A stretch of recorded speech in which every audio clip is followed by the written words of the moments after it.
Olá pessoal, eu sou Fábio Marim, professor do Departamento de Engenharia da Exalc e a gente está aqui para gravar o boletim do Sistema Tempo Campo de julho de 2025. A gente marca nesse vídeo o início do inverno, que começou dia 21 do mês passado, e como a gente sempre faz, vamos dar uma olhada no histórico de chuvas dos últimos 2 meses. Reparem aqui comigo que a gente manteve mais ou menos o mesmo padrão de chuva que a gente já tinha observado em maio no mês de junho, mas notem que o estado de São Paulo teve chuvas acima da média na maior parte das localidades. Percebam aqui, especialmente o sul do país e o extremo norte, com chuvas bastante expressivas. Todo o centro-oeste com chuvas, como já era esperado, bem baixas, ok? Marca também o oeste da Bahia, o Maranhão e toda a zona litorânea do Nordeste brasileiro. Como a gente sempre faz também, pessoal, dado aquele volume de chuva e a combinação com a temperatura e as taxas de evapotranspiração, vamos ver como é que evoluiu a umidade do solo. Peço a vocês que observem aqui os mapas, que especialmente Minas, todo o centro-oeste e a região do Mato Piba, a umidade caiu drasticamente entrando nessa faixa vermelha, que indica umidade abaixo de 15%.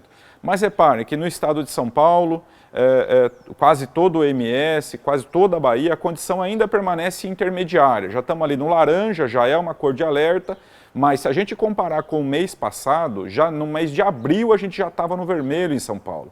Okay? Então a gente vem se mantendo numa condição que eu não posso dizer que é boa, mas melhor do que o ano passado, e chama também a atenção todo o Rio Grande do Sul, Santa Catarina, quase todo o Paraná com condições muito boas de umidade, ok? E todo o norte do Brasil também, dada aquelas chuvas em volume bastante expressivo. Agora que a gente olhou um pouquinho para trás, pessoal, vamos projetar como é que está a primeira quinzena de julho em termos de chuva. Reparem aqui no nosso mapa, temos um mapa um pouco mais bonito esse mês aqui, né? Conseguimos gerar um produto um pouco melhor. E reparem que a primeira quinzena de julho deve ser bastante seca no centro-oeste, mesmo em São Paulo os volumes estão restritos à zona litorânea, à parte sul do estado.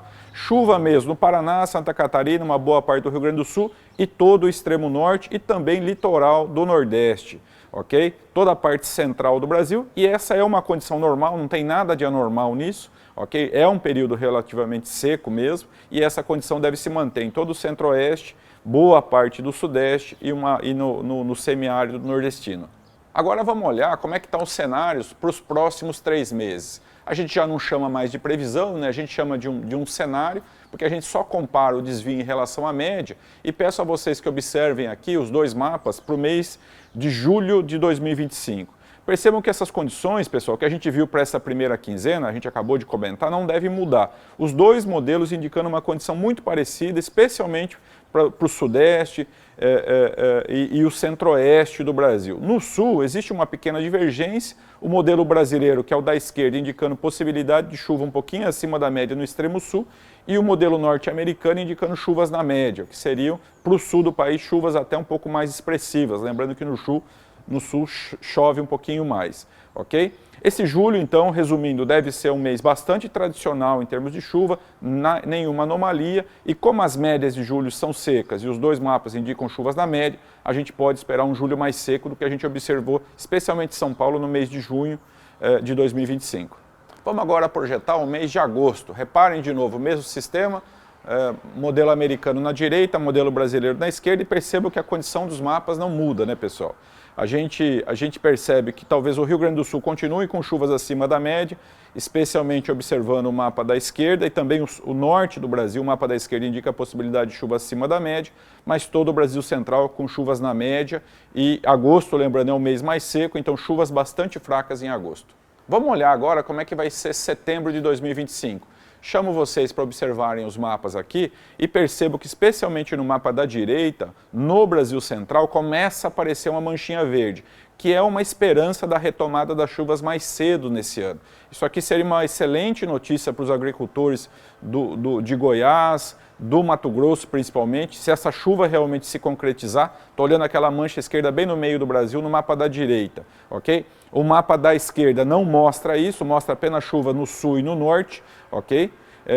Então, assim, também chama a atenção a divergência entre os 2 mapas, né? Quando a gente tem os 2 mapas concordando, a gente aumenta a confiabilidade desse cenário aqui. A gente não pode dizer que a gente tem uma alta confiabilidade, mas esse cheiro de chuva em setembro nos traz um pouco de esperança para a safra 25-26. Vamos dar uma olhada agora, pessoal, também considerando o próximo trimestre, como é que estão as temperaturas. Peço a vocês que reparem aqui nesses meus 3 mapas aqui e percebam que de julho até setembro as temperaturas devem permanecer acima da média. E aqui eu tenho um recado especial, especialmente para os produtores que estão com culturas perenes no campo. Produtores de citros, produtores de café, produtores de cana.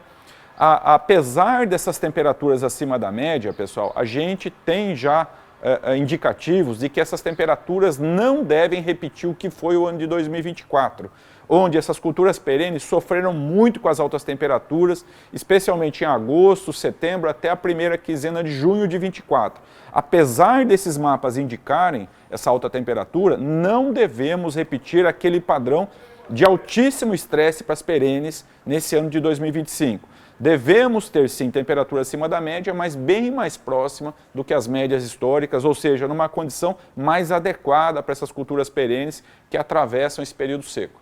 Encaminhando o nosso vídeo aqui para o final, pessoal, vamos dar uma olhada como é que estão as projeções de El Niño e Laninha. Se vocês se lembram do mês passado, a gente tinha uma condição de neutralidade projetada até o final do ano.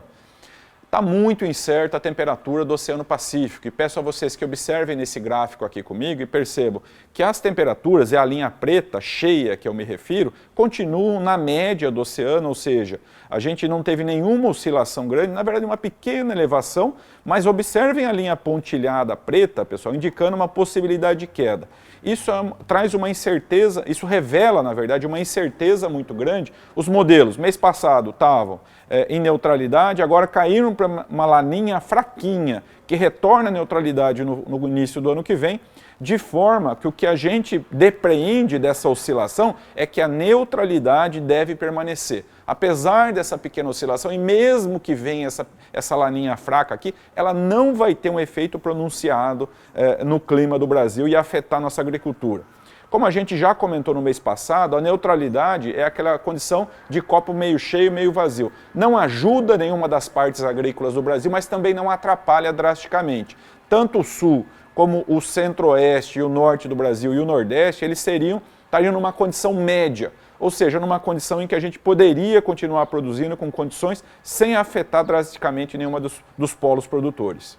Para fechar o nosso vídeo aqui, pessoal, vamos ver a mesma análise que a gente viu no slide anterior, na figura anterior, mas agora num gráfico de barras. Percebam comigo que a barra cinza continua dominando, apesar da barra azul, que significa a laninha, aparecer com mais força já para o final do ano, a barra cinza continua dominando e é realmente o que a gente espera, dadas as condições atuais de temperatura do Oceano Pacífico.